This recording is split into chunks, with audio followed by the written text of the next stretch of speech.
How's it going, everybody? I'm Burrhead2 and welcome back to Super Mario Galaxy.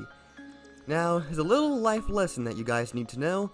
Always check your audio before you're recording, because I figured out that last time, the game audio was way too freaking quiet.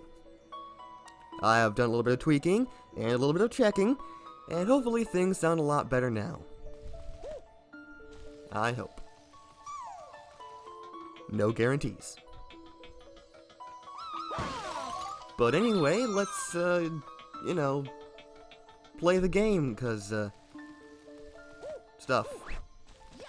Okay, let's just do the thing. Welcome. This dome acts as an eye of the observatory. From here, we can gaze upon distant galaxies. Once this Luma transforms into an icon pulse star, he will guide you to those faraway galaxies. And the cord is in my toe. There we go. Simply point your icon at the icon pulse star and press icon. If you lose sight of the icon, you can reset it with icon. Really? If you're playing an icon handheld mode, you can just tap the icon directly on the screen.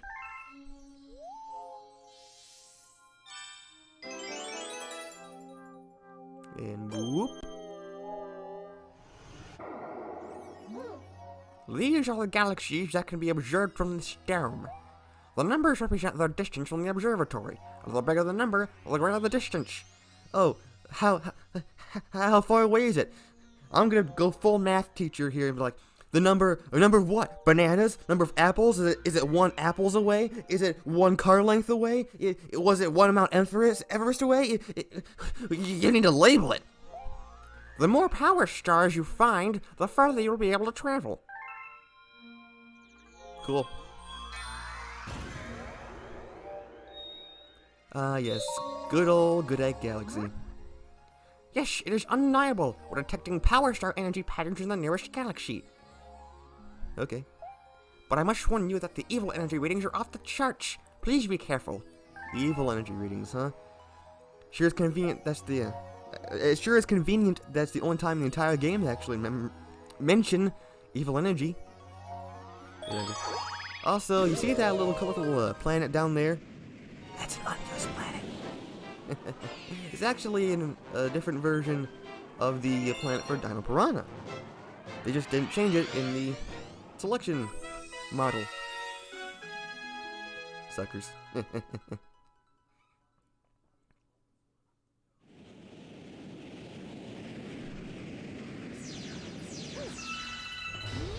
Welcome to the galaxy. The Good Egg Galaxy, that is. Now give me star bits instead, I don't want coins. There we go. Okay, so now we're actually able to play the game. More or less out of a tutorial. Except for the second star, which is the Hungry Luma tutorial, but you know. Whatever. What am I even doing? Just messing around. Nothing wrong with that, though.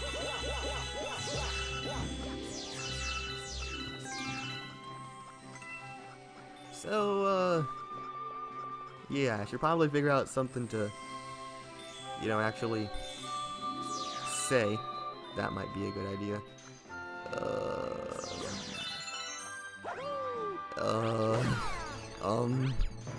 I can't think of anything to say, actually. Hold on a second, I'm gonna jump off of that. Because, that's how gravity works, right? Just the walkie platform thing has its own gravity, but everything else doesn't, and it's Mario Galaxy, where every planet in the game has the exact same, level of gravity and stuff. Yeah, that's totally not gonna create a black hole or anything like that eventually. Or something, Anyway, can I reach the... I don't even need to talk to that Luma. Speedrun tricks. Hooray. Oh, there you blah blah blah. I don't want to talk to you. You're boring. You're lame. Okay. Well, no. Darn it. I thought I was a better gamer than that. Well, no. I thought I'm a better gamer than this. Okay, No, no, no. Okay. Don't die. Don't die on this planet. That would be extremely lame. Oh. Get a little bit nervous. There we go.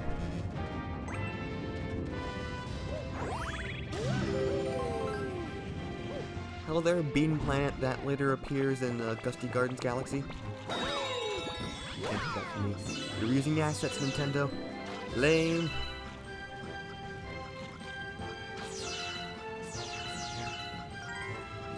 I really should figure out something to say. Like, I have nothing to talk about. That's lame. Like me. Apparently a lot of things are lame according to me. Just gotta figure out something to talk about. You know? It's not like I'm a poet or anything. If I was, I wouldn't be here. I'd be writing poems that nobody would care about, but they wouldn't like 150 years later.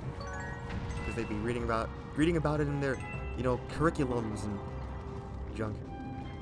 Then nobody would still care about me, because, like, it's 150 years ago, and there's no benefit to learning about poetry. As far as I'm concerned.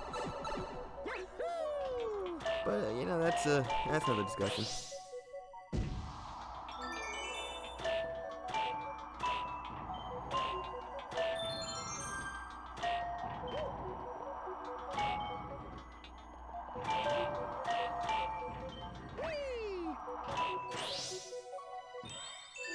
Well, that was easy.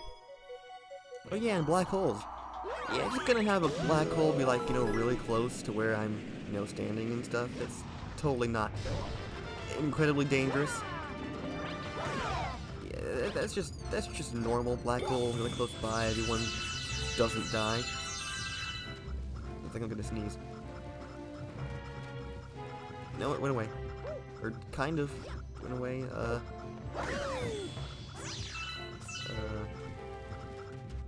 This pointer is annoying. Down there.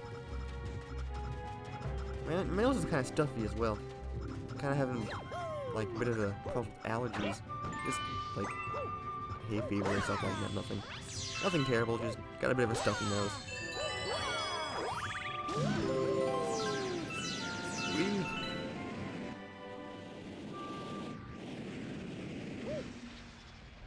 Booted.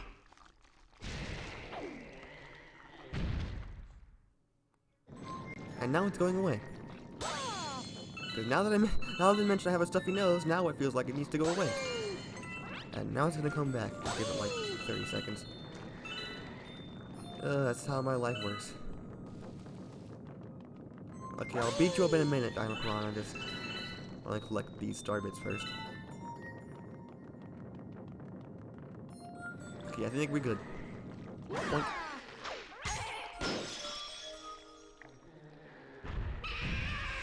Oh no. It's this thing, whatever this thing is, yeah! I was too busy looking at that star bit up there to realize that I was walking right into him.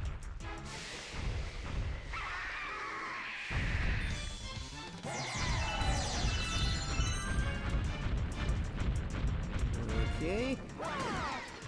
Stop hitting yourself. Stop hitting yourself. Well, don't hit me. Don't hit me. Whoop. Look. Last hit. It's Dino Piranha, man. What am I worrying about? It's the first boss.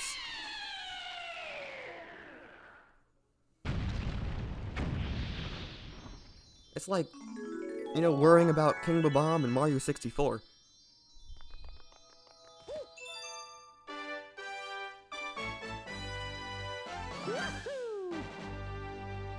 Galaxy 2 has the better Star Collection jingle.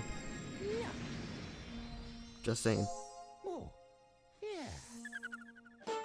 You got a star, Dino Piranha in Good Egg Galaxy, with 12 coins, wow, 160 star bits. Whatever. Save your game? No. I like living on the edge. Those starbits are starbits. To Lumage, they are the tastiest, most delectable treats imaginable. Aim your icon at the screen and point your icon thingamajiggy at them to pick them up. Never would have guessed. If you're playing in Icon handheld mode, you can also collect starbits by tapping them directly on the screen. Once you have some, shoot them by aiming with Icon and pressing GR. Why don't we try it out? Aim at me and feed me some starbits. Okay then. Tasty. Let's call those little morsels my fee for this lesson. You can also shoot them at enemies or feed them to a hungry Luma. Either way, I am sure Icon starbits will be a big help on your adventure. Whatever you say, man. Whatever you say.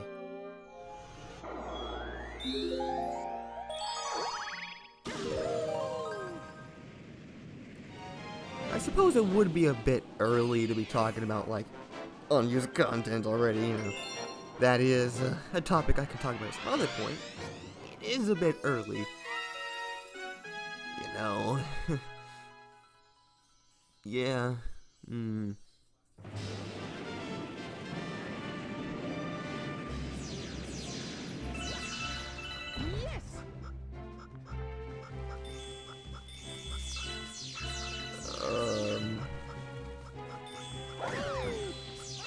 I mean, I suppose I could say a few things, maybe? Okay, yeah, there's the sign inside there. Everyone knows that, though.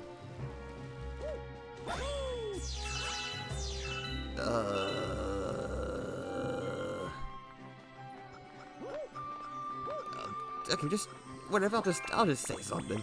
Apparently, this game actually seems to have a few references to Pikmin of all things in the files.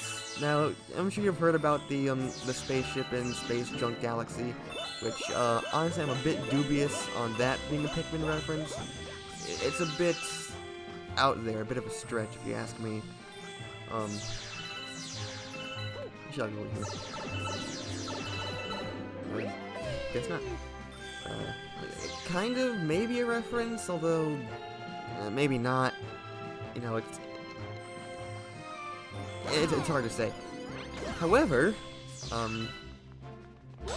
in the files there is an item or a model that is called Spider Item Ball, and it looks a lot like the orb body thing of a BD Longlegs, except higher quality textures, and it even has like a seam across there, which looks a bit like the Shaggy and Baldy Longlegs of Pikmin 3, except, you know, vertically instead of horizontally.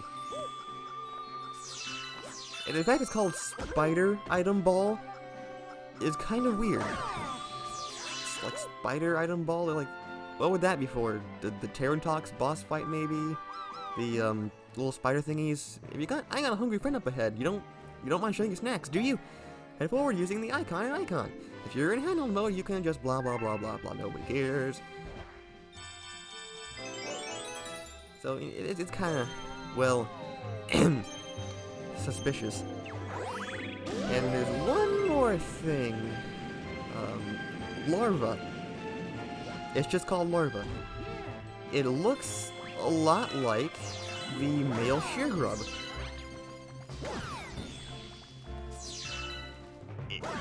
Hey, it's not my fault. It does.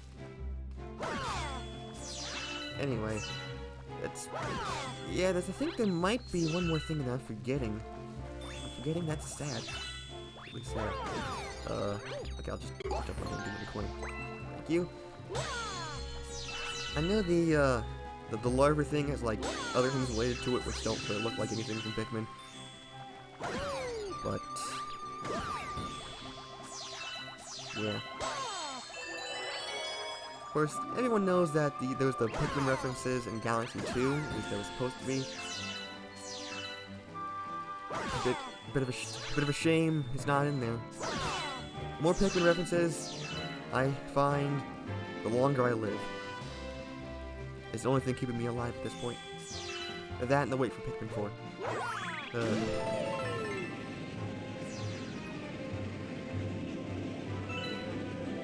I gotta get those starbits over there, but they went off screen. Well, okay, darn it. guess I'll break this pistol first.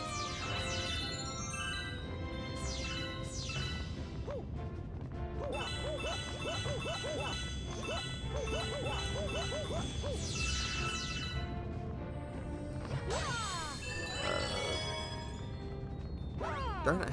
I really need to like sit down for a second and think about stuff to talk about. Like, no, wait. Life stories? That's not very interesting. I don't really have an interesting life. I mean, yeah, not really. Just.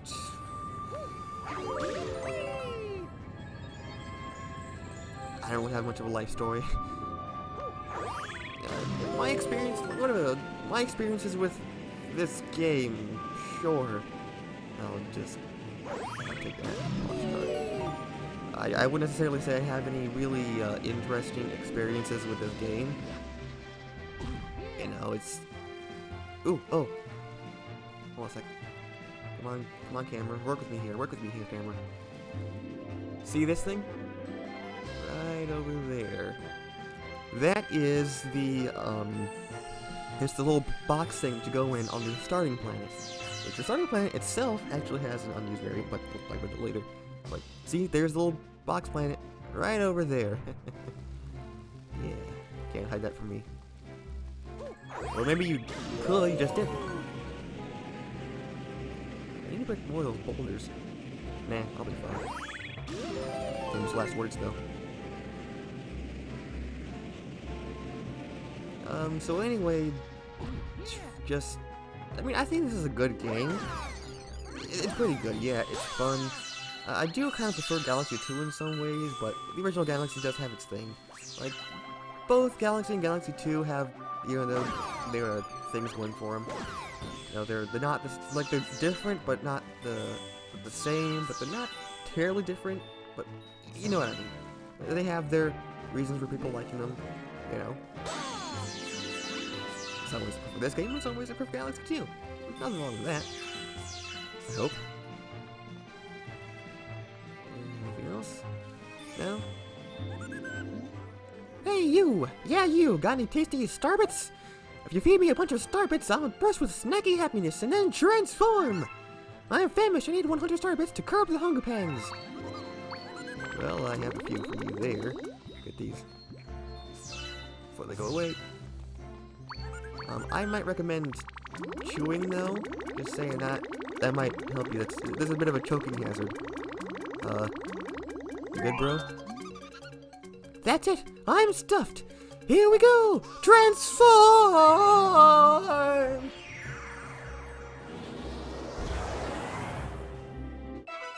Oh yeah. A new planet was born. I can make the launch star spin by trying to spin. Look at him spin. Yeah, that's a weird thing to do. You can even make them spin during the Star Collection cutscene. Is that interesting? I don't know. Maybe use this planet for Galaxy 2 for Yoshi Star Galaxy. I think they added in like a bone. I think it's like the same thing, by and large. I mean, now that I'm thinking about it, by and large, y'all ever watched WALL-E? Great movie. Fantastic movie. I used to watch that movie all the time. It really is a fantastic movie. WALL-E's a great movie. But you probably already knew that.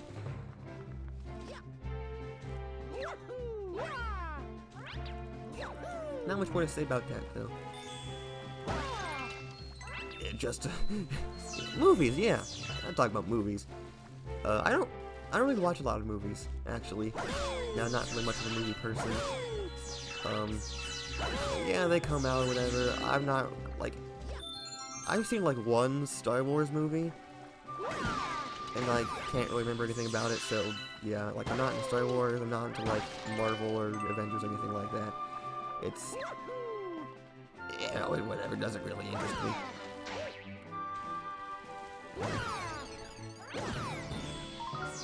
You know, I've seen a few movies, like, you know, WALL-E, obviously, but it's a fantastic movie. Like, I've seen the SpongeBob movie, which, the SpongeBob movie is actually a really good movie as well. Like, it's a good SpongeBob, like, it's a good SpongeBob episode, you could call it that, but it's also a really good movie. It really is. It honestly is a really good movie. Sponge Out of Water, I saw that. I haven't seen Sponge on the Run yet, although I've heard it's kinda, you know, just pretty much a backdoor pilot to an spin-off that nobody wanted. Oh yeah, the SpongeBob spin-off controversy. Yeah, that's another thing. For those of you who don't know, there's the controversy around Camp Coral SpongeBob Underyears because Steven Hillenburg, the creator of SpongeBob, has gone on record saying before that he wasn't really a good idea of, like, wasn't a big fan of spin-offs. I believe the quote was like, "One day they're gonna want to make SpongeBob babies, and that's when I'm out of here." Of course, you know, he died back in 2018, and it was back in, I think it was February 2019 when Nickelodeon officially greenlit a SpongeBob spin-off, being a young SpongeBob spin-off nonetheless, which makes it feel a bit like they were like spawn camping his death. You know, I'll admit, which it probably wouldn't really surprise me. People were pretty up in arms about that.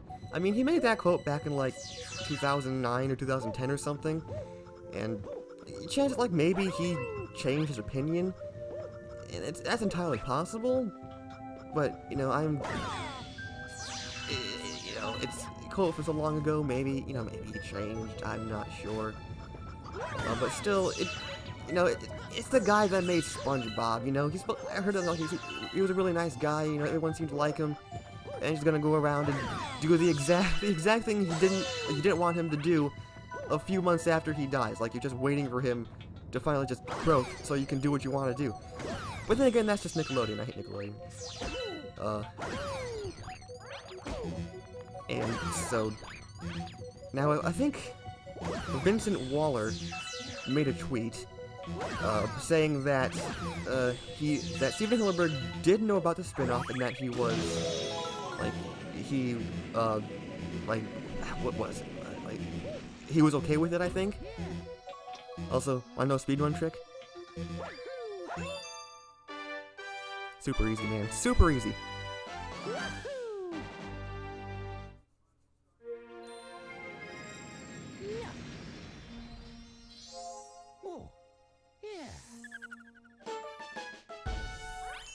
Point.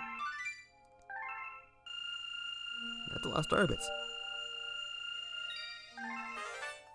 Yay! Woo! I discovered a new galaxy, mate. Woohoo! Yeah! Well done, brave explorer. You've discovered a new galaxy. Collecting power stars will expand our range of vision, perhaps to eventually include the enemy base. Okay. I'll save my game, why not? And I may also just do another star while I'm at it, because I'm already talking about SpongeBob. I don't want to, you know, break it up into the next episode or something.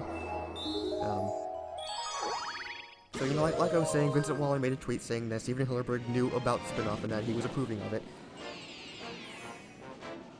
I honestly think that's bullcrap. I don't believe it.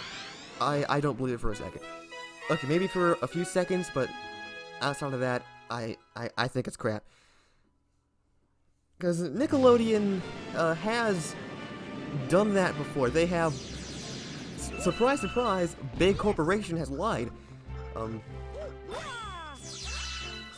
I recall C.H. Greenblatt, who, you know, he's done a few things. He's worked on SpongeBob before, and no coincidence that the episodes he's worked on are generally some of the best ones.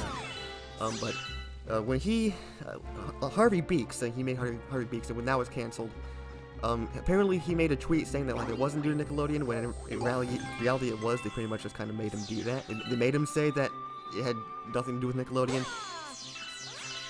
So, yeah. Nickelodeon has a little bit of a history of, you know, making people lie. It would not surprise me if that was, if that was just complete crap. Because it feels like something that they would honestly do. It's, like, you know, SpongeBob's a huge money-making franchise. You know, why wouldn't they lie to you to make you, you know, die down the controversy a little bit? You know.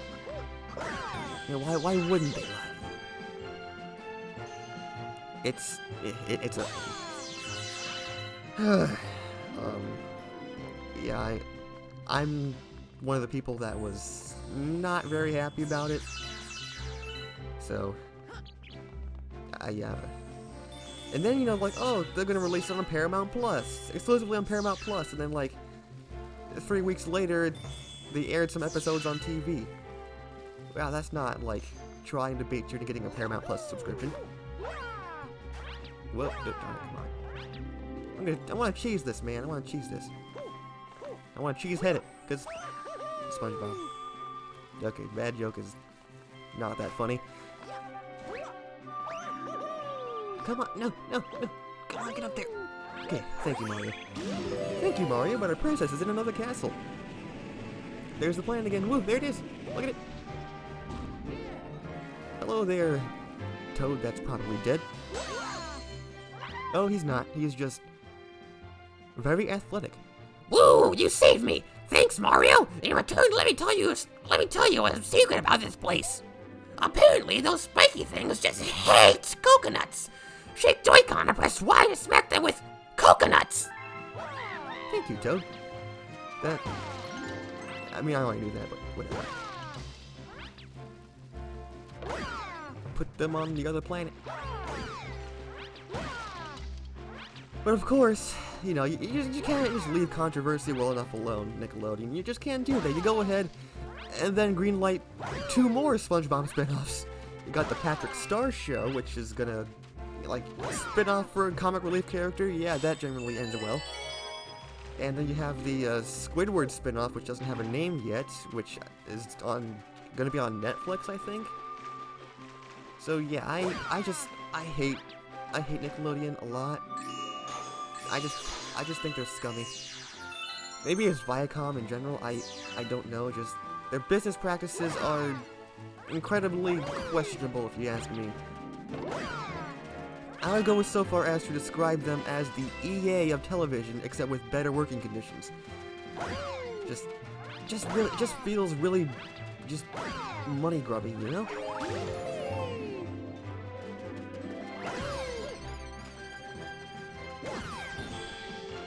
I mean, I like SpongeBob, but just...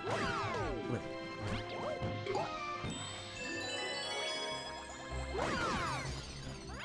Yeah, okay, why don't... I don't want to get into, like, heated debates and talk about controversy or anything like that. That's not what I really... That's not what I really want to go for. Just... kind of where it ended up going. Whoops. And hopefully, what I've just said is gonna become, you know, pointless at some point. Hopefully, I doubt it. But he'll just have to wait and see when they eventually make SpongeBob, but he was just bored and spin off or something. Like 6-month-old SpongeBob and the wacky antics of him and, you know, his best friend Patrick, who was coincidentally just born like 6 months ago as well. Yeah. And then Squidward, except he's like 7 months old instead. Yeah, I'm sure that's... Oh, and then like Mr. Krabs and Plankton are like the nurses that delivered them. You're transformed into Rainbow Mario! You're invincible! I thought I said incredible for a second. You were incredible, thank you, game. I know, thank you so much. It was very nice of you when you did that today. I was a little bit low in self-esteem. That'd probably be something that they would do. Hey, if it makes like $30, they'll do it. They would probably do that. Okay. Don't die, no, don't die. I don't want to lose all my... I was gonna say lose all my star bits, but I just remembered that you don't lose your star bits, you lose your coins. And I don't care about the coins, because they're completely useless. At least there's the coin encounter in Galaxy 2. That kind of do something. You know, I've never really explored this planet, honestly. I just always jump over the electric things. There's nothing really going on around here. Oh, their Slurple thing. Isn't there? Yeah, there's this rock circle. Yeah.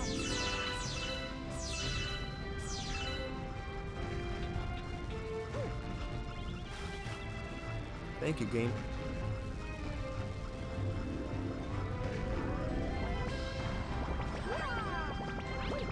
For some reason, I just want to keep talking about SpongeBob, but I'm not going to do that. I'm I'm not gonna do that right now. Okay, well, maybe just one thing. Maybe just one thing. A lot of people really hold on to the first 3 seasons, and then everything else beyond that is absolute crap. And I understand, the first 3 seasons of SpongeBob aren't the best.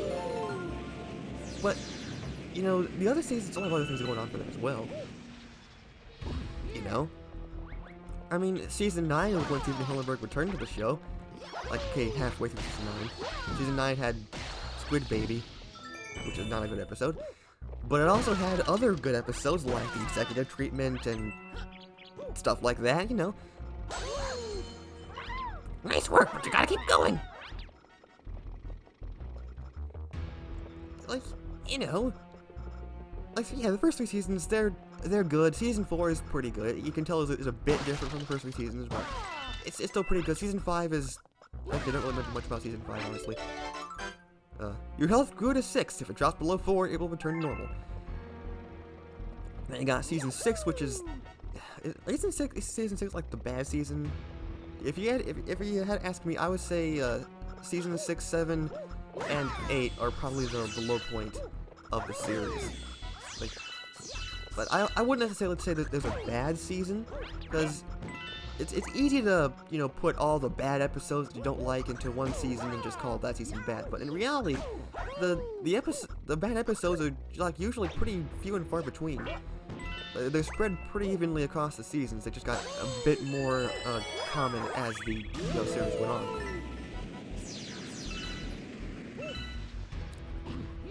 But you know, like I'd say even what was it, season?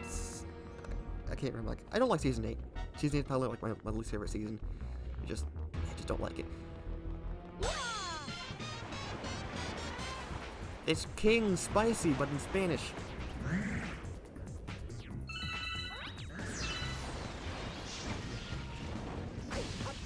I really walked into that. Darn it. Wait, no, Mario got what? Mario, what are you doing? Quit being weird, Mario. Quit being weird, please. I don't have time for this tomfoolery.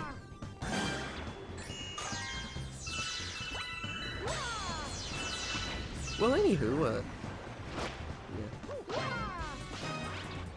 But you know, as the series went on after Season 9, it actually got really good. Like the latter half of Season 9 is pretty good. The first half is pretty much just more Season 8, honestly. Season 10 is okay. 11 is also pretty good. Season 12 is probably like one of the best modern SpongeBob seasons we've had yet.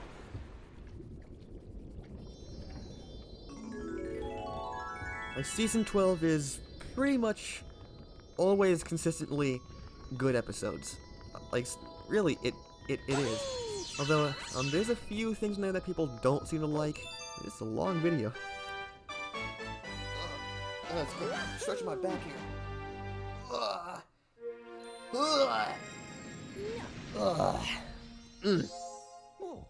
My back. Anyway, we're pretty much done with Good Galaxy.